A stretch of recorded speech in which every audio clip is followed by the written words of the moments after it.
প্রিয় শিক্ষার্থীরা, আসসালামু আলাইকুম। আশা করি সবাই ভালো আছো। আজকে চলে আসলাম আরেকটি নতুন পর্বে। এ পর্বে আলোচনা করব অধ্যায় 3 গুণের 47 পৃষ্ঠার 1 ও 2 নম্বর অঙ্ক নিয়ে। তো তোমরা ক্লাসটি শেষ পর্যন্ত দেখবা, আমি তোমাদেরকে সহজভাবে বুঝিয়ে দেওয়ার চেষ্টা করবো ইনশাআল্লাহ। তো প্রথমে অঙ্ক দেখতে পাচ্ছ যে সঠিক উত্তরের পাশে টিক চিহ্ন দিই।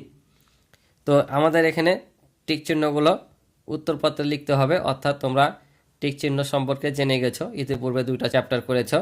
তো টিক চিহ্নের মানে কি, 4টা অপশন দেওয়া আছে, যে কোনো একটা উত্তর করতে হবে সঠিকটা, যে খাতায় লিখতে হবে। তো আমরা প্রথম অঙ্কটা দেখি প্রথমে, চলো। তো বলছে এত গুণিত এত সমান কত, অর্থাৎ 9700 গুণিত 100 সমান কত হবে। তো এই অঙ্কটা ইজিভাবে করতে পারবা।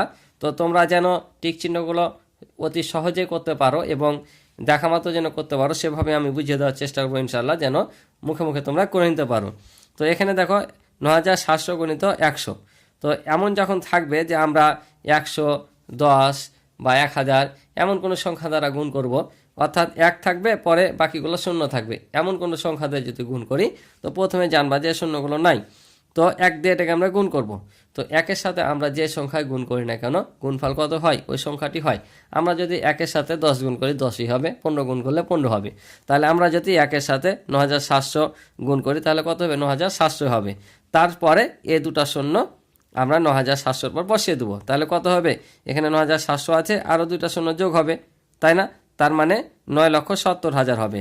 তাহলে এই যে দেখো আরও 2টা শূন্য যোগ হয়, তাহলে কত হবে, 4টা শূন্য, 1 2 3 4, এখানে 4টা শূন্য আছে না, তাহলে আমাদের ফলাফল হবে এইটা। এভাবে করলে তোমরা ঝটপট মুখে মুখেই করে নিতে পারবা, ঠিক আছে। এবার দেখো বলছে এত সমান এত, ফাঁকা ঘরে কোন অঙ্কটি বসবে, কোন অঙ্কটি বসবে। তাহলে এখানে একটা জিনিস ভালো করে লক্ষ্য করে দেখো। তো আমরা এটাকে কি করব, গুণ করে নিব নরমালি। তো আমরা যদি গুণ করি, তাহলে গুণ ফলটা কত হবে দেখি। তাহলে দেখো 112কে যদি আমরা 12 দিয়ে গুণ করি, তাহলে কত, 2 2 4, 2 1 2, 2 1 2, তাহলে একটা শূন্য, আবারও 2 1 2, 1 1 1, 1 1 1, তাহলে কত পাবো, 4। তার মানে আমরা দেখতে পাচ্ছি যে ফাঁকা ঘরে কত বসবে, 3 বসবে। তাহলে এখানে আমাদের বসবে 3, কারণ আমরা গুণফল পেলাম কত, 1 3 4 4, আর এখানে আমাদের 1 দেওয়া আছে, 4 4 দেওয়া আছে, আর দেখো শতকের ঘরটা ফাঁকা, আর আমরা শতকের ঘরে কত পেয়েছি, 3 পেয়েছি। তাহলে আমাদের ফাঁকা ঘরে কত বসবে, 3 বসবে। এবার বলছে যে 78 গুণিত 40 সমান এত, এখানে গুণ্যকে গুণক এবং গুণককে গুণ্য ধরা হলে গুণফল কত হবে, অর্থাৎ গুণ্যকে গুণক, এই যে এটা হচ্ছে গুণ্য। আমরা জানি যে যে সংখ্যাকে গুণ করা হয় তাকে বলে গুণ্য। কি বললাম, যে সংখ্যাকে গুণ করা হয়, যেমন এ সংখ্যাটাকে আমরা এখন যদি গুণ করি, তাহলে এটা কী হবে, গুণ্য হবে।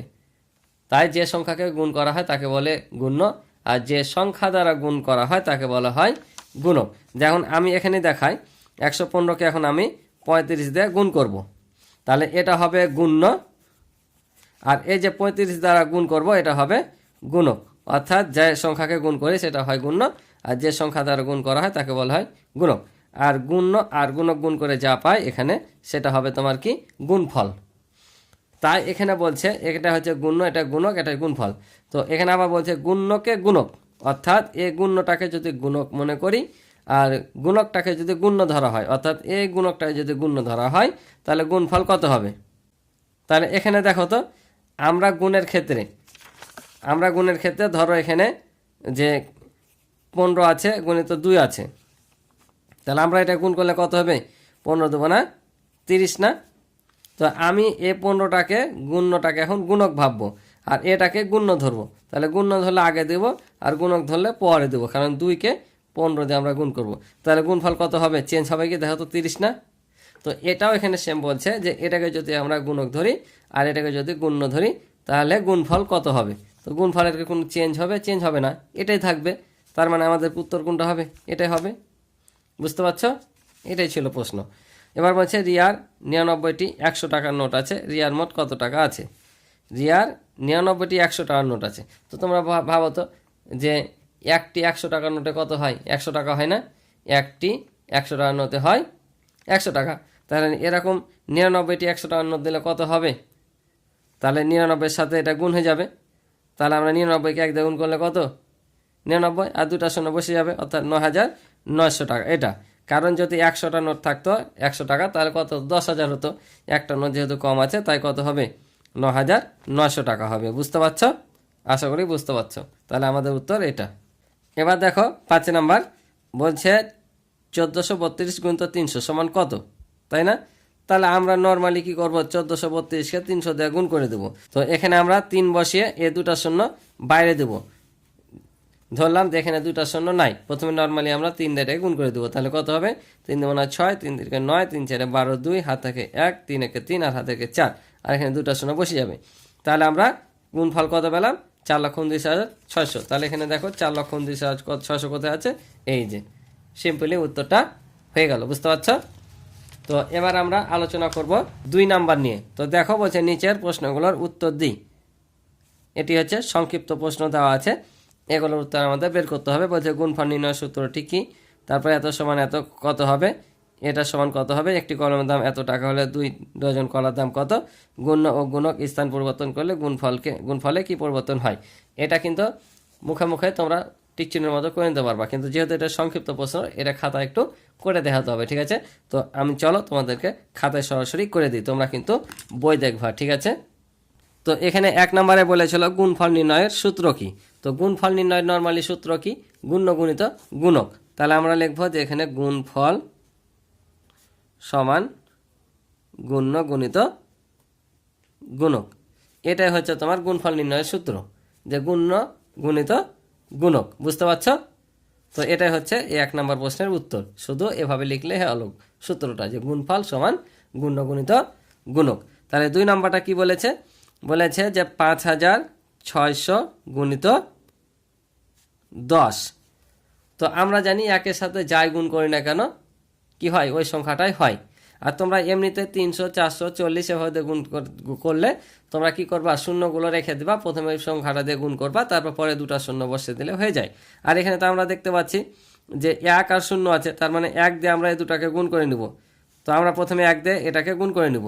তো একের সাথে যাই গুণ করি আমরা কি হয়, ফলাফল ওই সংখ্যাটা হয়। তাহলে আমরা 5,600 দিয়ে যদি 1কে গুণ করি কত হবে, 5,600 হবে। আর এই যে এখানে একটা শূন্য আছে, এই শূন্যটা আমরা এখানে জাস্ট বসিয়ে দেবো। বুঝতে পারছো? তাহলে একের সাথে যাই গুণ করি না কেন ফলাফল ওইটাই হয়। আর আরেকটা সহজ পদ্ধতি জেনে রাখো, যখন 1 থাকবে আর পরে যতগুলো শূন্য থাকবে, এখানে শুধু একটা শূন্য বা দুইটা শূন্য, যেটা শূন্য থাকবে বাড়িয়ে দিলে হলো। তাহলে এখানে দেখো দুইটা শূন্য ছিল, এই 1-এর পরে একটা শূন্য থাকার কারণে একটা শূন্য বসিয়ে দিলাম। এভাবে করতে পারো, ওভাবে করতে পারো। ঠিক আছে? তো আশা করি তোমরা বুঝতে পারছো। তো পরের অঙ্কটা দেখো, এখানে দেওয়া আছে যে 48 গুণিত ফাঁকা ঘর দিয়ে সমান 240 দেওয়া আছে। এখন বলছে এ ফাঁকা ঘরে কি হবে। তো একটা জিনিস এখানে লক্ষ্য করে তোমরা মনে রাখবা, যে আমরা যখন গুণফল নির্ণয় করি তখন কি করি, এই গুণ্য আর গুণকটা গুণ করি।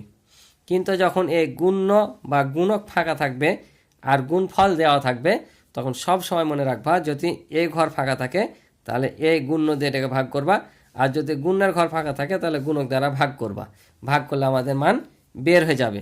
তাহলে আমরা দেখতে পাচ্ছি যে এখানে গুণকটা ফাঁকা আছে, তাহলে আমরা এটা দিয়ে এটাকে গুণ করব, কারণ এই পাশের যে কোনো একটা ফাঁকা থাকলেই পরেরটা দিয়ে ভাগ করবো, এটাকে গুণফলকে ভাগ করলে মান চলে আসবে। তাহলে 224কে যদি আমরা কি করব, 48 দিয়ে ভাগ করি, তাহলে কত হবে, আমরা এটা 5 দিয়ে গুণ করি একে, তাহলে মিলে যাবে। দেখো 5 8 40, হাতে থাকে কত 4, 4 5 20 আর হাতে 4 হয় 24। তাহলে দেখো সুন্দর মিলে যাচ্ছে। বুঝলা? ভাগ করতে হবে। তাহলে আমাদের এখানে বসবে কত, এখানে বসবে 5, অর্থাৎ 5-এর সাথে যদি আমরা 48 গুণ করি 240 পাবো। গুণ করে নাও, 5 8 40 শূন্য, হাত থাকে হচ্ছে 4, আর 4 5 20 আর 4 কত হয় 24। তার মানে আমাদের 48-এর সাথে 5 গুণ করলে সমান সমান 240 হচ্ছে। পরে দেখো 4 নাম্বারটা কি বলছে। 4 নাম্বার বলছে একটি কলমের দাম 6 টাকা হলে 2 ডজন কলমের দাম কত হবে। একটি কলমের দাম বলছে 6 টাকা, তাহলে 2 ডজন অর্থাৎ 12টি। 1 ডজন সমান কত, 12টি না, তাহলে 2 ডজন সমান কত, 24টি বের করতে হবে আমাদের। ঠিক আছে? তাহলে একটি কলমের দাম 6 টাকা, তাহলে আমাদের বের করতে হবে 2 ডজন। তাহলে 2 জনের কত হবে, 1 ডজনে হয় 12টি, তাহলে 2 জন কত 24টি, অর্থাৎ 24টি কলমের দাম আমাদের বের করতে হবে। তাহলে আমরা লিখবো, যেখানে আমরা জানি 1 ডজন সমান কত, 12টি। তাহলে অতএব 2 ডজন সমান হচ্ছে 12 গুণিত 2 সমান সমান 24টি। ঠিক আছে? এখন আমাদের 24টি কলমের দাম বের করতে হবে। তো একটি কলমের দাম দেওয়া আছে 6টি, তাহলে 24টি কলমের দাম কম হয় না বেশি? বেশি না? আর বেশি হলে কি করতে হয়? বেশি হলে গুণ করতে হয়। তাহলে লিখবো একটি কলমের দাম